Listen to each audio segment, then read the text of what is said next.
दान क्यों देना है। तो 1 कुरिन्थियों 16 अध्याय का देखेंगे, 1, 2 और 3 को पढ़ेंगे। हाँ, 1, 2 और 3 को। अब उस चंदे के विषय में जो पवित्र लोगों के लिए किया जाता है, जैसी आज्ञा मैंने गलातिया की कलीसियाओं को दी, वैसा ही तुम भी करो। आगे बढ़ते हैं।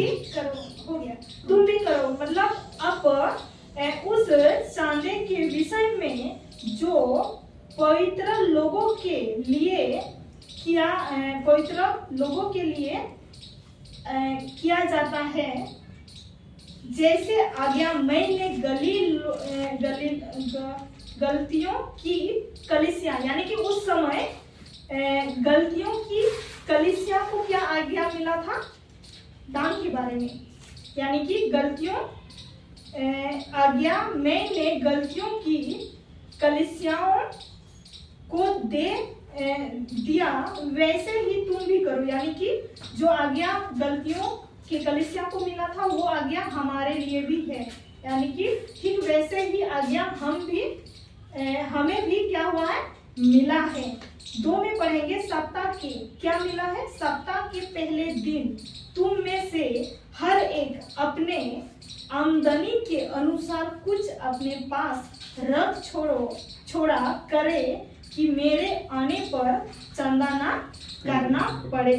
यानी कि ये आज्ञा हमें भी मिला है कि अपनी आमदनी से कुछ दान, यानी कि किसके लिए करें, परमेश्वर के, यानी कि मसीह के देह को बढ़ाने के लिए, उसकी कलीसिया को बढ़ाने के लिए ये दान को देने के लिए बोला है। क्योंकि मसीह की कलीसिया को बढ़ाने के लिए दान आवश्यकता है। क्योंकि इसी दान से ही क्या कर सकते हैं, परमेश्वर का वचन को एक दूसरे पे क्या कर सकते हैं, पहुंचा सकते हैं। 1 कुरिन्थियों 16:3 में, और जब मैं आऊंगा तो जिन्हें तुम चाहोगे उन्हें मैं चिट्ठियां देकर भेज दूंगा कि तुम्हारा दान यरूशलेम पहुंचा दे। यानी कि जो उन्हें जो दान मिलता है, वो क्या बोलता है, वो अपने पास नहीं रखता है, किसके पास भेज देता है, यरूशलेम के पास भेज देता है। यानी कि जो दान मिलता है वो अपने लिए नहीं है। और बड़े सारे लोग सेवक ऐसे होते हैं कि वो दान लेकर क्या करते हैं, अपने लिए वो क्या करते हैं, उपयोग करते हैं, ना कि वो, क्योंकि जो दान हमें मिला है, क्यों मिला है, क्यों देने के लिए बोला है, इसलिए बोला है ताकि उस दान से मसीह का देह बढ़े, परमेश्वर का कलीसिया में और विश्वासी लोगों को लाया जाए। यानी कि जो नर्क के ओर जा रहे हैं, जो यीशु के बारे में नहीं जानते हैं, जिनके पास यीशु का वचन नहीं पहुंचा है, उसके लिए हमें क्या किया है, ये दान दिया ताकि उस दान से मसीह का काम भी हो सके। क्योंकि परमेश्वर बोला है कि परमेश्वर पहला स्थान में और दूसरा स्थान किसको माना है, पैसा को। भले हमारे पास पवित्र आत्मा रहेगा, लीड करेगा, ज्ञान रहेगा, अगर पैसा नहीं रहेगा तो उस वचन को या पवित्र आत्मा के अगुवाई से हम एक जगह से दूसरा जगह में नहीं जा सकते। तो उसके लिए दोनों हमारे लिए क्या है, जरूरी है। तो इसलिए दान हमें क्या करना है, देना है। तो यहाँ पे पढ़े, और जब मैं आऊंगा तो जिन्हें तुम चाहोगे उन्हें मैं चिट्ठियां देकर भेज दूंगा कि तुम्हारा दान यरूशलेम पहुंचा दे, ना कि वो अपने पास रखा वो पहुंचा दे जहां जरूरत है। और वो दान अपने पेट पालने के लिए वो नहीं रखा था, वो काम में लाया। क्या किया, वो दान काम में लाया, यीशु के काम के लिए। 2 कुरिन्थियों 8 अध्याय का 4, 5 और 7 को पढ़ेंगे। 4, और इस दान में और पवित्र लोगों की सेवा में भागी होने के अनुग्रह के विषय में हमसे बार बार बहुत विनती की। और क्या बोल रहा है, इस दान में और पवित्र लोगों की सेवा में भागी हो। यानी कि ये दान क्या होगा, पवित्र लोगों की सेवा में भागी होने के अनुग्रह के विषय में हम से बार बार क्या बोलता है, बहुत विनती की। पढ़ेंगे। और जैसी हमने आशा की थी वैसे ही नहीं, वरन उन्होंने प्रभु को फिर परमेश्वर की इच्छा से हमको भी अपने आप को दे दिया। यानी कि प्रभु यीशु मसीह क्या किया था, अपने आप को क्या किया था, दे दिया था। यानी कि वो खुद क्रूस पे वो क्या हो गया, मर गए थे। जैसे हमने आशा की थी वैसा ही नहीं, वरन उन्होंने प्रभु को फिर परमेश्वर की इच्छा से, यानी कि परमेश्वर की इच्छा से हमको भी अपने आप को क्या होना है, खर्च होना है। अपने आप को क्या होना है, अपने इच्छा से खर्च कैसे होना है, कैसे होना है खर्च। प्रभु का वचन को पढ़ेंगे, उसका वचन को, गवाही को अन्य जाति तक क्या करेंगे, पहुंचाएंगे। यानी कि खुद को क्या, अपनी इच्छा से, ना कि किसी के दबाव से। यानी कि पवित्र आत्मा क्या करेगा, हमें लीड करेगा। अगर हम पढ़ेंगे और उसके अनुसार चलेंगे तो हमें क्या करेगा, खर्च होने के लिए वो रास्ता भी क्या करेगा, बनाएगा। तो साथ में देखेंगे, इसलिए जैसे तुम हर बात में व्यर्थ अर्थात विश्वास, वचन, ज्ञान और सब प्रकार के यत्न में और उस प्रेम में जो हमसे रखते हो बढ़ते जाते हो, वैसा ही इस दान के काम में भी बढ़ते जाओ। यानी कि बोला है, जिस प्रकार तुम मसीह में बढ़ते जाते हो, प्रेम में बढ़ते जाते हो, अनुग्रह में बढ़ते जाते हो, ठीक वैसा ही उसका काम भी होना चाहिए। वैसा ही मसीह के देह के लिए भी काम बढ़ना चाहिए, कलीसिया में बढ़ना चाहिए। कलीसिया क्या होना चाहिए, बढ़ना चाहिए यीशु के लिए। और वैसे ही कब बढ़ेगा, जब दान भी रहेगा। तो हम एक दूसरे, मतलब अगर हम दूसरा जगह में प्रचार करने जाएंगे, यीशु का वचन को पहुंचाने जाएंगे, तो जाने के लिए तो पैदल तो हम जा नहीं सकते हैं, है कि नहीं। उसके लिए गाड़ी होना चाहिए, गाड़ी में तेल भी होना चाहिए, उसके लिए पैसा भी होना चाहिए। तो इसलिए यीशु ने ये दान को रखा है, ताकि इस दान से मसीह का काम होना चाहिए। यानी कि यीशु का देह बढ़ना चाहिए, यानी कि आत्मा बचाए जाना चाहिए इस दान से। ना कि वो दान अपना चर्च में लोगों को रखे हैं और दान ले रहे हैं और वो खा रहे पी रहे हैं, अपना जिंदगी चला रहे हैं। ऐसा करना नहीं है। अगर ऐसा अगर हो रहा है, कोई आपको सिखा रहा है, तो वहां से क्या होना है, आपको बचना है। आपको वचन ज्यादा से ज्यादा पढ़ना है, समझना है, और इसके बाद ऐसे लोगों से क्या होना है, दूर जाना है या बचना है। आगे टॉपिक क्या है, दान कैसे दे। अभी क्या जाने, दान क्यों देना जरूरी है। तो क्यों देना जरूरी है दान, यीशु के काम के लिए। लेकिन आगे भी है कि दान किसको दे, ये भी जरूरी है कि दान अगर यीशु के काम के लिए अगर हम दान दे रहे हैं, तो किसको दे रहे हैं, है कि नहीं। तो दूसरा टॉपिक क्या है कि दान कैसे दे, कैसे देना चाहिए दान। 2 कुरिन्थियों 9:7 और 8 में देखेंगे कैसे देना चाहिए दान हमें। हर एक जन जैसा मन में ठाने वैसा ही दान करे, ना कुड़ के और ना दबाव से, क्योंकि परमेश्वर हर्ष से देने वालों से प्रेम रखता है। यानी कि जो दान हमें देना है वो मन में ना कुड़कुड़ा के देना है कि नहीं, ना किसी के दबाव से। अगर आप जिस भी कलीसिया में हैं, अगर वहाँ का पास्टर या सेवक अगर आपको दबाव से मांगते हैं, दशवांश के नाम से मांगते हैं, तो आपको वहाँ से क्या होना है, बचना है। क्योंकि यहाँ पे ऐसा कुछ लिखा नहीं है कि दशवांश देना है, दबाव से देना है कि नहीं। वो अपना इच्छा से दान को दे, ना कुड़कुड़ा के, ना ही किसी के दबाव से। ऐसा बहुत सारा हम भी गए हैं, एक चर्च रांची के अंदर में ही है कि वहाँ पे दबाव से हर संडे आपको 500 करके जमा करना है, हर संडे, ठीक ना। और ये देखिए बहुत सारे जो नया विश्वासी लोग हैं, एक बार जिस ग्रुप में हम रहते हैं 5-6 लड़की गई थी और हर संडे वहाँ पे बोला गया था कि 500 देना ही पड़ेगा, ठीक ना। तो वो क्या हो रहा था, दबाव, वहाँ पे दबाव दिया जा रहा था कि देना ही पड़ेगा। तो ऐसा लोगों से और ऐसा कलीसिया से और ऐसे पास्टर से क्या होना है, हमें बचना है, दूर होना है। आगे 8 में लिखा है, परमेश्वर सब काम का अनुग्रह तुम्हें बहुतायत से दे सकता है, जिससे हर बात में और हर समय सब कुछ जो तुम्हें आवश्यक हो तुम्हारे पास रहे और हर एक भले काम के लिए तुम्हारे पास बहुत कुछ हो।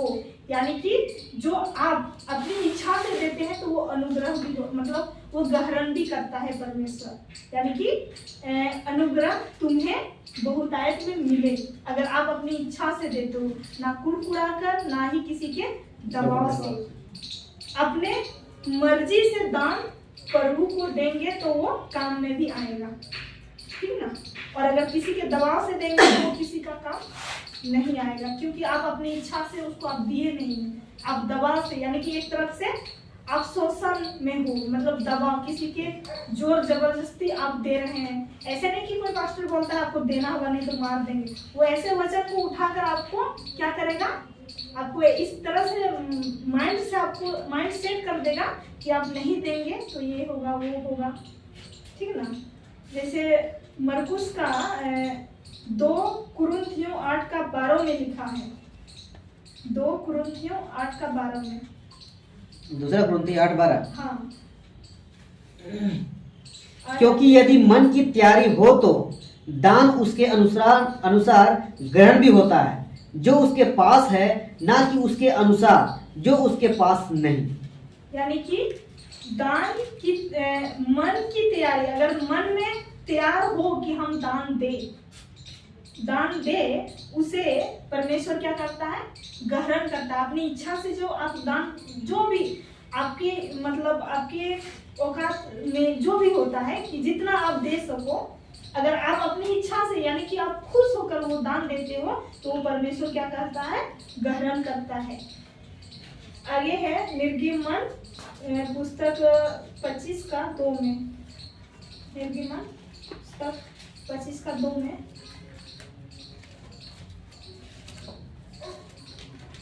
इस्राएलियों से यह कहना कि मेरे लिए भेंट लाएं, जितने अपनी इच्छा से देना चाहे उन्हीं सबों से मेरी भेंट लेना। यहाँ इजराइल लोग से भी क्या कहता है कि इजराइल से यह कहना मेरे लिए भेंट लाएं, जितने अपनी इच्छा से, किससे, अपनी इच्छा से देना चाहे उसी को लेकर आओ, ना कि ये जोर जबरदस्ती की आपको ये दशवांश में परमेश्वर ने दिया, बोला है अगर दशवांश नहीं दोगे तो तुम्हें श्राप मिलेगा, आशीष नहीं मिलेगी। ये सारा चीज यहाँ पे नहीं है। यानी कि जो भी इस तरह से सिखाते हैं तो वहां से क्या होना है, बचना होगा हमें। और अपनी इच्छा से दे और दशवांश नहीं बल्कि दान या भेंट दे। अब लास्ट में है दान किसको दे, दान किसको दे। फिलिपियोस का 2:3 में 13 में फिलिपियोस 2:13 में।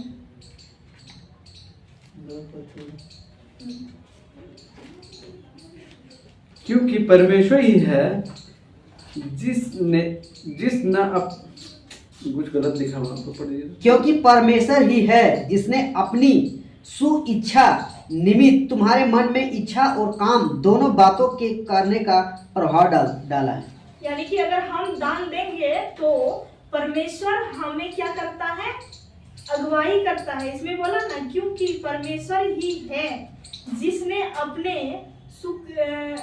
सुख इच्छा, जो अपनी इच्छा से निमित्त तुम्हारे मन में, हाँ मतलब कोई दाग ना हो, कोई मन में कोई खोट ना हो, अपनी इच्छा से, मतलब साफ मन से, यानी कि साफ मन से तुम्हारे मन में इच्छा और काम दोनों बातों के करने का प्रभाव डाला है। यानी कि परमेश्वर हमें ये गुण दिया है और परमेश्वर हमारे अंदर से हमें क्या करता है कि अगुवाई करता है कि हमें किसे दान देना चाहिए और किसे नहीं देना चाहिए। हमें तो इतना बुद्धि और ज्ञान परमेश्वर ने दिया है कि किसको दे और किसको ना दे। पवित्र आत्मा की अगुवाई से ही देना है। किसकी अगुवाई से? पवित्र आत्मा की अगुवाई से हमें देना है दान। किसको दे? परमेश्वर ही बताता है। अगर परमेश्वर की अगुवाई से अगर चलेंगे तो हम जहाँ तहाँ दान किसी को भी नहीं देंगे, वहीं पे देंगे जहाँ परमेश्वर की इच्छा हो। परमेश्वर हमारे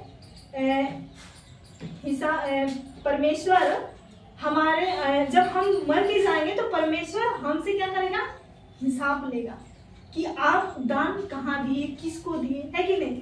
वो जो हमारा जो परमेश्वर के लिए जो दान भेंट जो इकट्ठा करते हैं वो काम के लिए करते हैं। और ये जितना भी हमारे पास जो भी है, जो भी धन है, जो भी कुछ है, वो परमेश्वर के लिए, परमेश्वर का ही है और परमेश्वर के लिए ही हम क्या करें, उसमें खर्च करें।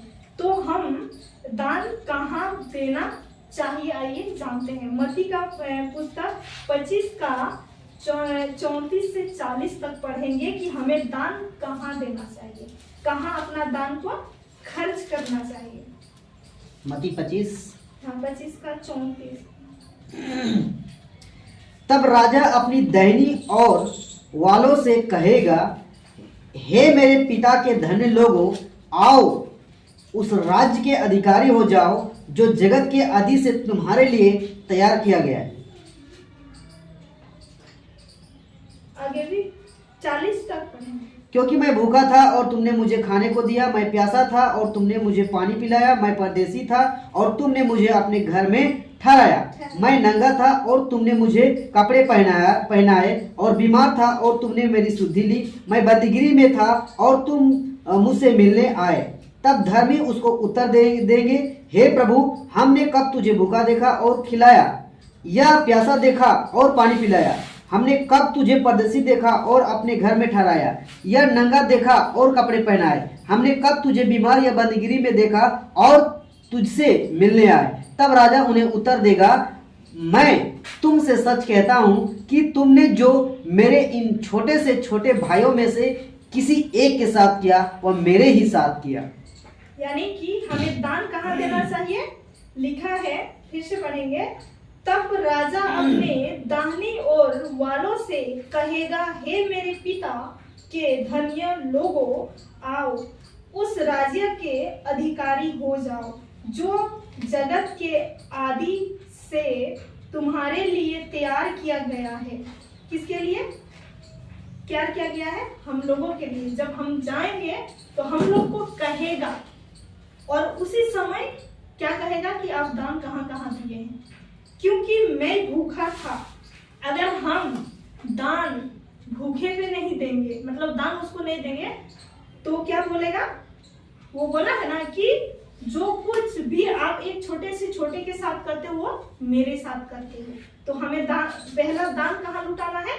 जो भूखा है, क्योंकि मैं भूखा था और तुमने मुझे खाने को दिया, मैं प्यासा था और तुमने मुझे पानी पिलाया, मैं परदेसी था और तुमने मुझे अपने घर में ठहराया।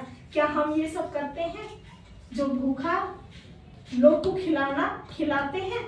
अगर नहीं करते हैं तो हमें क्या करना है? भूखा लोग को खिलाना है, ठीक ना। और आगे परदेसी था, और परदेसी को भी ठहरने के लिए देते हैं। अगर नहीं देते हैं तो वो भी करना, और वो भी देखना है कि हम किसको ठहराते हैं। ऐसा ना हो किसी चोर को अपने घर में जगह दिए और हमें ही लूट के लेके जाए। ये पवित्र आत्मा हमें क्या करता है? लीड करता है, हमें किसको दान देना है, किसकी सहायता करना और किसकी नहीं करना है। मैं नंगा था और तुमने मुझे कपड़े पहनाए, मैं बीमार था और तुमने मेरी सुधि ली, मैं बंदीगृह में था और तुम मुझसे मिलने आए। तब धर्मी उनको उत्तर देंगे, हे प्रभु, हमने कब तुम्हें भूखा देखा और खिलाया, या प्यासा देखा और पानी पिलाया? हमने कब तुझे परदेसी देखा और अपने घर में ठहराया, या नंगा देखा और कपड़े पहनाया? हमने कब तुझे बीमार या बंदीगृह में देखा और तुझे मिलने आए? तब कौन बोलेगा? यीशु बोलेगा। तब राजा उन्हें उत्तर देगा, मैं तुमसे सच कहता हूँ कि तुमने जो मेरे इन छोटे से छोटे भाइयों में से किसी एक के साथ किया वो मेरे ही साथ किया। और वो अगर हम दान मतलब कितना प्रकार का दे रहे हैं, जिसको जरूरतमंद हो उसका अगर हम सहायता करेंगे तो वही हमारा असली क्या है? भेंट है, असली दान है। अगर हम जरूरत लोगों को अगर नहीं देंगे दान और हम कहीं और लगाएंगे वो दान, ठीक ना, यानी कि और जो चर्च के लोग होते हैं जो दान के प्रति, दशवांश के प्रति प्रचार करते हैं, हमें उनको देना है जिनको जरूरत है। ये यस या नो? सही है ना जी। या ऐसा लोगों को दे कि ऑलरेडी पहले से उनके पास सब कुछ है और उसी को दान दे रहे हैं। यानी कि जो भी पास्टर लोग होते हैं जो इस प्रकार से, सबको नहीं बोल रहे हैं, जो इस प्रकार से प्रचार करते हैं दशवांश के ऊपर कि आपको क्या करना है? दशवांश देना है, यानी कि 10% अपनी कमाई से देना है। तो हमें भी सोच समझ के क्या करना है? देना है। दान किसको दे, यानी कि हमको भी सोचना है कि दान हम किसको दे रहे हैं, किसको देना चाहिए। दान उसको देना चाहिए जो पास्टर या जो विश्वासी लोग जो सही से परमेश्वर का वचन को अविश्वासी के पास जाकर क्या कर रहे हैं? गवाही दे रहे हैं या तो प्रचार कर रहे हैं कि मसीह के देह के लिए काम कर रहे हैं, हम उसे दे सकते हैं। ना कि वैसे कि वो कुछ भी नहीं कर रहा है, ठीक ना, सिर्फ संडे टू संडे जा रहा है, प्रचार कर रहा है, फिर घर जाके खाना पीना खा के सेम वैसे जिंदगी चल रहा है। क्या उसको दान देना चाहिए? हमें कैसे लोगों को देना चाहिए? जो मसीह का काम को कर रहे हैं, मसीह को मसीह के देह को बढ़ाने के लिए काम कर रहे हैं, हमें उसे सपोर्ट करना है। 10 क्या 20 30 40 जितना मन चाहे हम उतना अपनी इच्छा अनुसार उसको दे सकते हैं। तो आज का टॉपिक यहीं तक था, ठीक ना। और पहली बार ये प्रीच था मेरा, जो कुछ भी गलती हुआ है तो आप लोग सुधार कीजिएगा। बाकी प्रभु को धन्यवाद देते हैं कि वो हमको दशवांश के ऊपर हमको एक अवसर दिया कि पवित्र आत्मा हमें लीड किया, हमको उत्साहित किया कि तुम इस टॉपिक में बात करो। और बाकी भैया को यहाँ पे इनवाइट करना चाहेंगे आगे।